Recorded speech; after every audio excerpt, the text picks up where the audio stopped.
world. Welcome to this random live on Wednesday. So, today I want to answer two questions that came up from humanitarians. One is related to job interview, and another related to how to have honest conversations with supervisee and nuances in that. So let's answer the first question that I have received recently about how do I come across at job interviews, right? And if you're asking yourself this question, that means probably that you are feeling insecure about how you're coming across already at job interviews, because otherwise you wouldn't be asking that question. Now, if you're asking that question, then you might actually look at why do you ask yourself this question, or why do you ask others that question, and there might be an answer that you're thinking of. So some of the clients that I coach, they tell me that they believe that they come across at the interview as too confident, or too insecure, or they believe they come across as arrogant and they don't want to look arrogant, right? Whatever it is that you believe that you feel or you may come across as, and you're trying to avoid it, then what oftentimes happens is that when you go to the interview with that mindset of, oh my God, I hope I will not come across as too strong, too confident, or too insecure, or too arrogant, whatever it is that you believe that you don't want to come across as, then you're going to focus so much on that thing instead of focusing on talking about what you want to talk about to convey the message, feeling convicted of why you are a great candidate for this interview, right? So that's why we really need to watch out for how we might be focusing on either our own fears of, I hope I'm not going to do this, or I hope I'm not going to come across as, and let that fear take away our focus, and also not focus on the panel of, oh my God, what they're thinking of. They probably thinking that I'm too confident, or too arrogant, or too insecure, too stumbling, whatever it is. That if we keep focusing on those, on others or on our own fears, then we're not going to focus so much on what we want to communicate, how we want to communicate, and most importantly, how do we want to come across. So that's why one of the best ways to train yourself, or get yourself looking at, okay, how do I come across, is obviously by taping yourself, right? By videotaping on Zoom or whatever the app you use, and then look at how you're coming across when you're speaking and saying things. And then also think about how do you want to come across in job interviews, and what are the noises or fears or worries in the way that we need to take away from our focus, so that we have a full all-in focus in present focus in the job interviews, where we're not really thinking about, I hope that I'm not coming across this or coming across that. Now, the other thing that I really want you to look at in this context is when you feel like, oh my God, I hope I'm not going to come across as arrogant, think about, why do you believe that you are coming across, or you're going to come across as arrogant, right? Where it's coming from. And also think about, how does your arrogant version looks like, and how often have you experienced yourself feeling that? Because if we are arrogant, usually we're gonna feel this, right? I mean, I don't think any one of us is just going to walk around feeling like, okay, I want to look arrogant, or I want to come across as arrogant. I don't think we really do that. And if we have this fear somewhere back of our mind that we might be coming across as arrogant, we may want to question where that comes from and how our arrogant version looks like. The same goes for too confident, right? So some people tell me that, some humanitarians tell me that they may come across too confident, and then the hiring manager may not like it. And again, you can see that we're already from the beginning in the job interview not trusting our hiring manager or the future hiring manager as to whether they can handle us confident or not. And what does it even too confident means? And why is it negative? Because also there must be a certain belief about too confident people are cocky, or too confident people are not going to listen to what the hiring manager says, or we may have the belief that hiring managers don't like too confident people. And by saying that, we're also implying that they cannot work with professionals, or they cannot work with too confident people because they have their own insecurities, right? That's what we're implying. But why are we even implying that? And even if that was the case, let's say that you know about the manager, the hiring manager. Let's say that you heard about how the hiring manager does not like people who question their decision, which I believe many of us don't like being questioned, but that's the growth that as managers we need to go through, right? But let's say that you even know about the manager, but still, like, ask yourself how and when you would come across as more or too confident. How would that look like? And why would you come across that way if that's not what you're wanting, right? Because the way that I think a lot of us think that in job interviews, we're just going to like show up without really feeling in charge of how we want to show up. But we do have a lot of like control over how we want to show up or how we can show up if we don't allow the stress or pressure or fear get in the way, right? And one of the ways that we can do that is deciding in advance as to how we want to show up in the job interviews. And if we don't want to show up as arrogant or too confident, whatever that means in your own mind, then understanding how do we come across another way that we're wanting to, like removing those like little fears or worries that may take up a lot of the energy when we could focus on all the things that we want to say, and to make this conversation, the job interview, about the cause that we're going for, about our abilities, about our experience, about our expertise and skill set, and not about worries that we may be having about how we may come across. So I really believe in how, like, whatever the energy that we want to come to the interview, we are capable of bringing that energy. So the energy that I love bringing to the job interview is where I really want to calm myself and be myself and focusing on all the things that I want to focus. Because if I get in my own head, and if I keep thinking about the panel, if I keep pressuring myself that this has to work, this has to go perfect, if I keep thinking about how this is the only chance I have, then I'm not going to really perform or say the things well, because I'm going to be like increasing the fear so much, right? But instead, if I come to the interview with my trusting energy of, I know what I'm talking about. I know why I'm good for this position, and I would love to share all the things that I know best how to do, and then trust the panel to decide whatever they decide in the end, right? Because I have no control over how the panel decides, but I have control over how I'm going to present my case in the way that feels good to me, instead of feeling stressed or nervous or fearful or worrying about those little things that I believe may disturb me. And then if I keep like focusing on those or trying to avoid those, then I'm going to really like dispersing my energy lots of different places, instead of focusing and presenting myself in the way that I really want to be presented at the job interview, right? So that's why, to recap, the how do you want to show up depends on how do you decide you want to show up, and then removing all of these little worries here and there of what if I show up as this, what if I come across as this, what if I that. If we keep focusing on those, then we're not going to really focus on the matter that we're talking about, on the experience that we're talking about.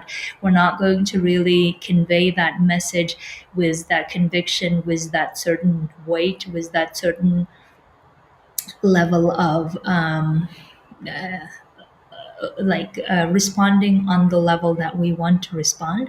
We're not going to be present for that, and it would be pity if all of our experience and skill set don't get presented because we are allowing our fear or stress take over the show, right? So that's why it's important that we understand how we come across versus how do we want to come across, and practice how we want to come across. Now, the second question is the question that I get asked a lot, and I think also the question that somehow is difficult for many of us to grasp is the topic of I don't want to cause other people's discomfort, or I don't want to make other people uncomfortable. When I give the feedback to my supervisee or supervisor, right, or to other colleagues, I really want to give this feedback. I think that would be great, or that would help that person grow. And I would love to do that, but I don't want to make them feel uncomfortable. Therefore, I'm not going to say anything. And how to do and what to do in such situations, right? This is the question that I get asked a lot. And I think one of the reasons why we think that way, that we believe that we cause other people's discomfort, is probably because we feel uncomfortable when other people want to give us feedback, right? Because we feel uncomfortable when other people come to us and say, I would love to give you this feedback. I think that would be great for your growth. Are you open to it? When someone comes and says that, we believe that we're just going to feel so uncomfortable because we like our the way that we have been programmed probably is being afraid of criticism or being afraid of any feedback. And as soon as there is any feedback coming our way, we're just like feeling, oh my god, what's gonna happen? I am afraid that something bad is gonna happen, or they are gonna say something bad. Maybe I did something wrong, and then we might be in this. Stressed or nervous situation, and therefore we project this to other people and say when we are going to give them feedback, we just believe they're going to feel uncomfortable. And I think that assumption alone is not creating safety within our work relationships, right? Because if we're afraid of giving feedback, even though we believe that it could be so good for them, at least that's how we believe, right? Now, when we say this, maybe they will not accept it, maybe they will have other reasons not to accept it, whatever it is, but at least we believe genuinely that that would help that person. But if we're not willing to give that feedback because we're afraid of making them uncomfortable, then we're not going to.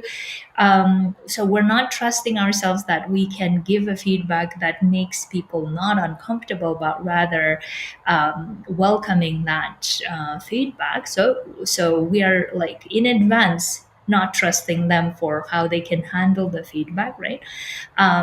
We are also not creating the safety within ourselves to say, okay, I trust myself that I can deliver this feedback in a way that will be useful and constructive and not coming across as criticism or how bad you are or whatever it is, right? So we really need to be able to trust ourselves, our professional behavior, ethics, as well as trust the other people's professional ethics of how in a working relationship there needs to be a open channel, so to say, for growth and feedback, and that's how we really grow. And if we don't do that, then we just keep fearing of them keep fearing of us, and then we just keep creating this atmosphere of atmosphere of unsafety, and then we feel like we're not really getting anywhere within this relationship on this work task, whatever it is. They feel frustrated, and then we just, both of us are not really moving forward in any shape or form, right? And I think that's why we really need to understand first is that we cannot, like, usually with the intention of giving the constructive feedback, we cannot really make other people uncomfortable, right? So why do we assume that we will make them uncomfortable?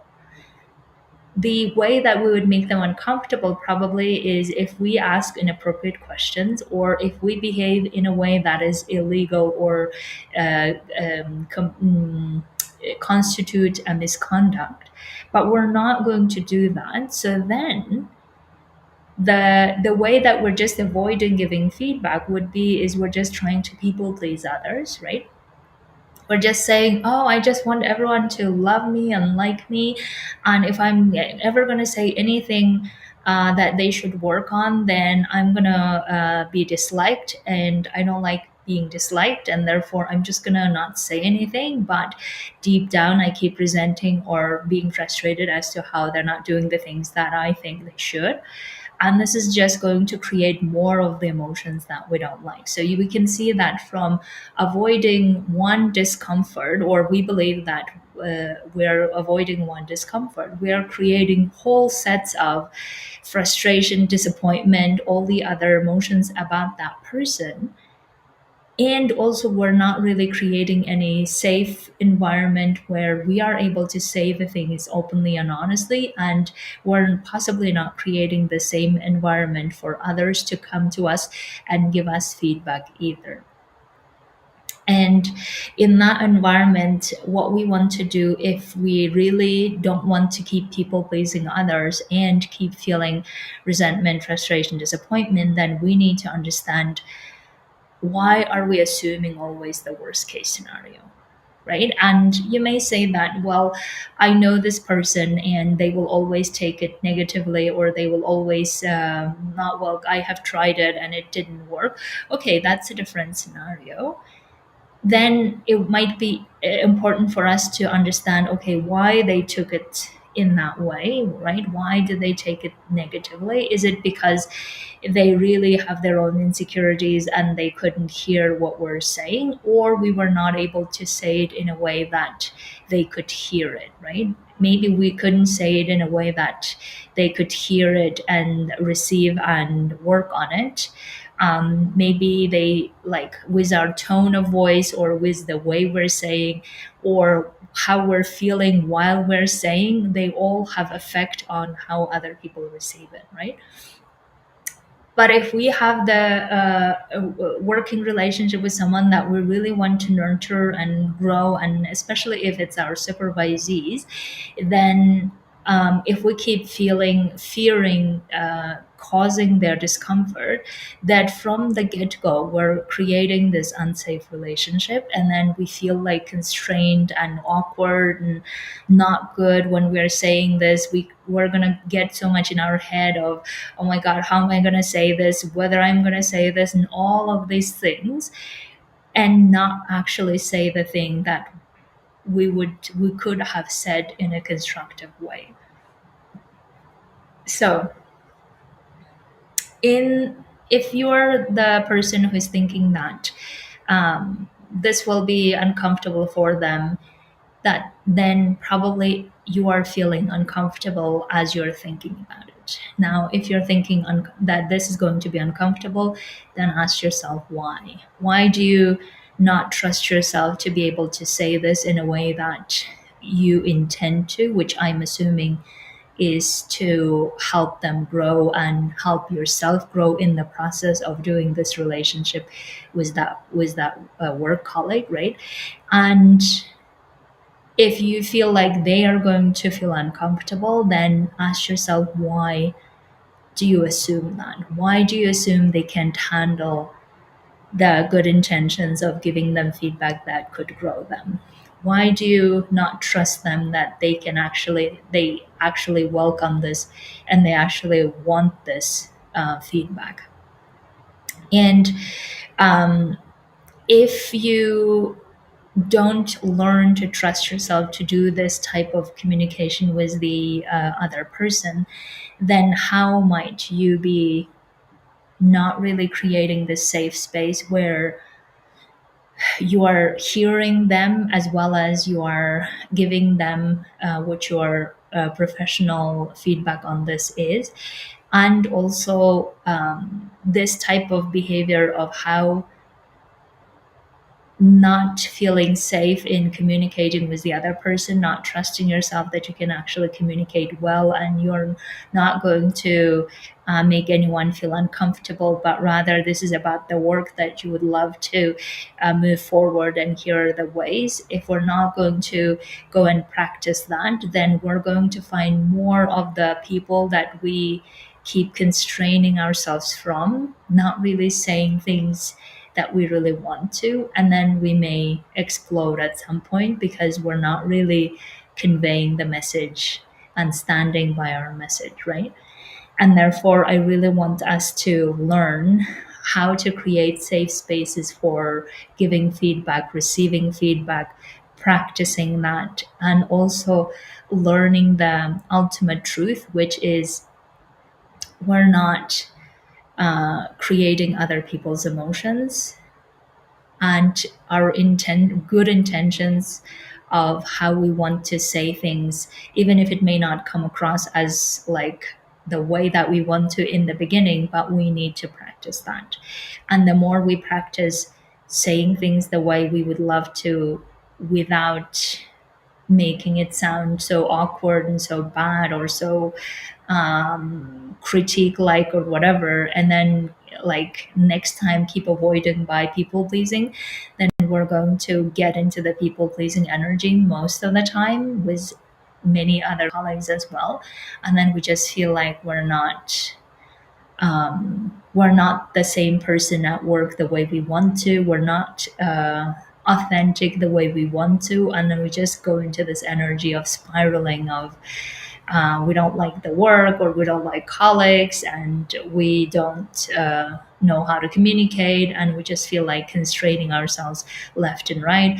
And then we just like don't like the experience. So that's why I really would love for us to learn how to communicate in an unthreatening way, in a well-intended way to get the honest conversation across without feeling like we're causing each other's uncomfortable feelings. Okay, my dears, if you would like to work on this, I would love to invite you to my group coaching where we are focusing on both of these topics as well, especially on job interview simulations, as well as coaching on any topics that come up in the humanitarian sector, whether this is promotion, whether this is going to a private sector, whether this is becoming your own boss, or whether you want to improve your situation within the humanitarian sector so that you become the professional that you want to, grow the way you want to, then absolutely come to my group coaching. And if you would like to come before 30th of September, then I would love to invite you to my 1 month free individual coaching as well, where we work on this specifically with you together. So message me to sign up. And until then, have a beautiful week.